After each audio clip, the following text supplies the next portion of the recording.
So do angels ever come out and help people when they're in need? What about when you're stuck on the side of the road? Your car's doing this. Do angels ever come and be ministering spirits? Do they ever come and show up as someone who brings you help? Do they ever rescue you? That's the question. Some of the stories on this reel are going to answer that very question about whether or not angels ever come to rescue. My wheels on the right side, on the front and the back, had slipped into this ditch that I couldn't tell was there because of the covering of the snow. And so when I tried to get back on, I couldn't. My wheels were just spinning and I couldn't get traction to get out of this ditch. And my daughter was in her car seat behind me and she was getting a little scared.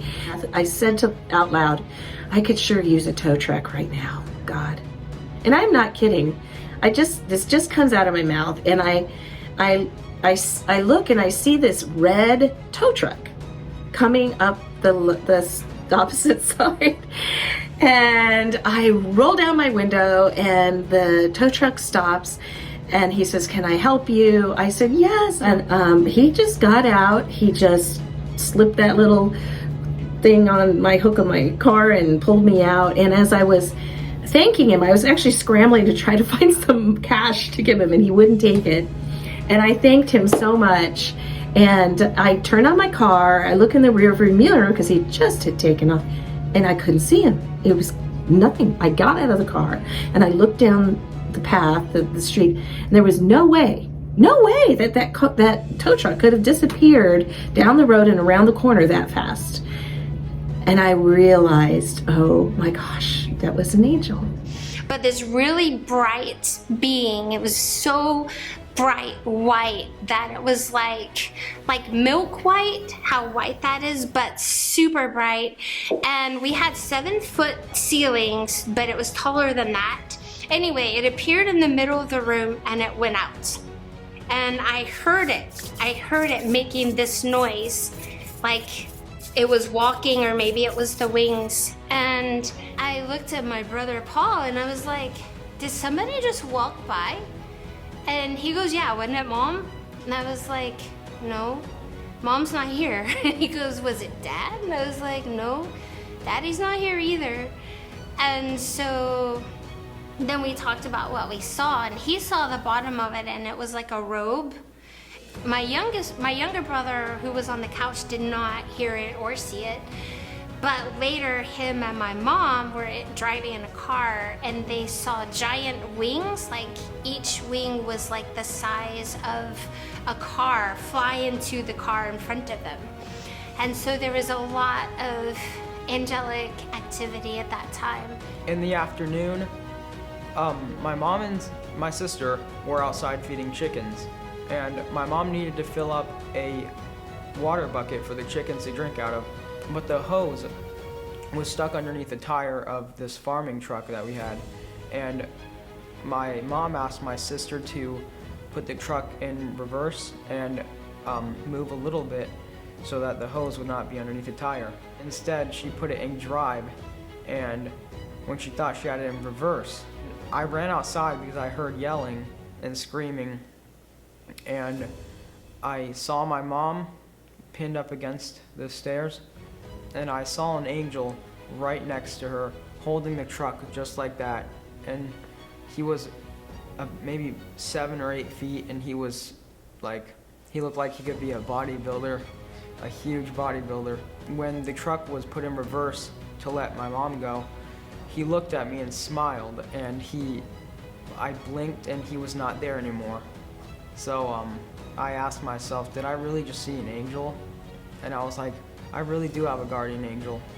And it was while I was carrying my bags and we almost were back to the school that I realized I do not have my paperwork. I must have left it at the department store. So I set my bags down, gave them to my friend who continued on to the house, and I ran through the snow back, 2 miles back to the department store.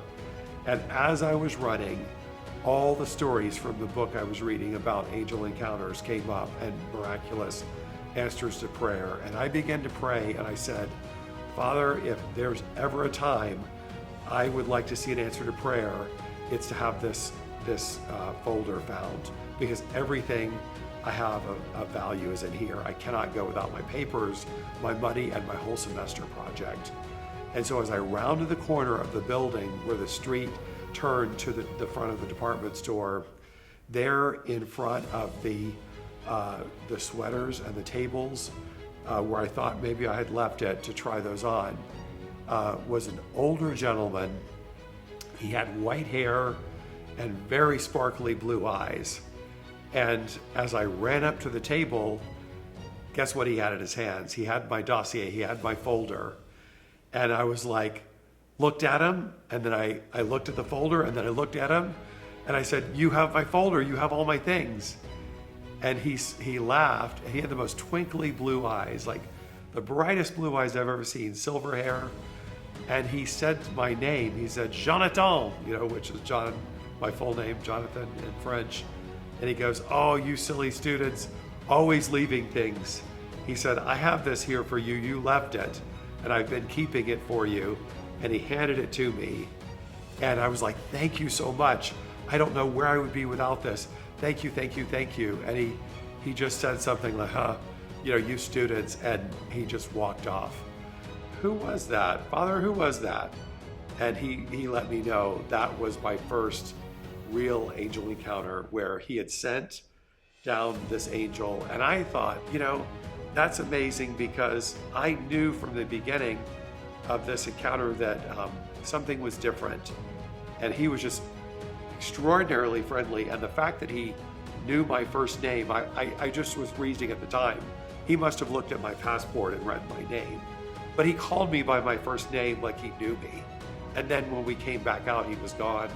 I was like, oh, thank you, Father, for saving this dossier and saving my hide and introducing me to my first angel encounter. I was dancing and I was like, okay, I need a break from dancing to breathe. An angel appeared and started dancing, and he was like, come on, let's keep going. And I was like, okay. And he was just like in a movie, because how people twirl around together and stuff like that. He kind of did something like that, and then he just made me smile. And yeah, and that was just one moment that happened. I was like, that's fun. And I was out at my old church's youth room. We call it the Jiffy Lube because it is a renovated garage. It's literally a garage.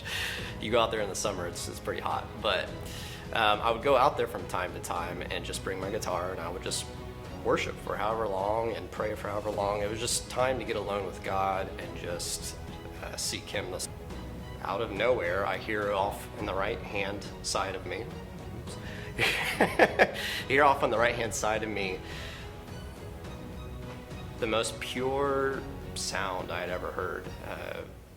And I came to realize later, I say later, just a few moments later, that it was an angelic voice singing along with me. And I had heard about encounters like this, and to be honest, I had always kind of thought people were making it up, or they were a little out there. But when it happened, the best way I can describe it is it was more real than real itself. And it just drew me deeper into the presence of the Lord and being with Him. And it was just a small taste of heaven, of what heaven will be like one day and what we'll get to do for an eternity.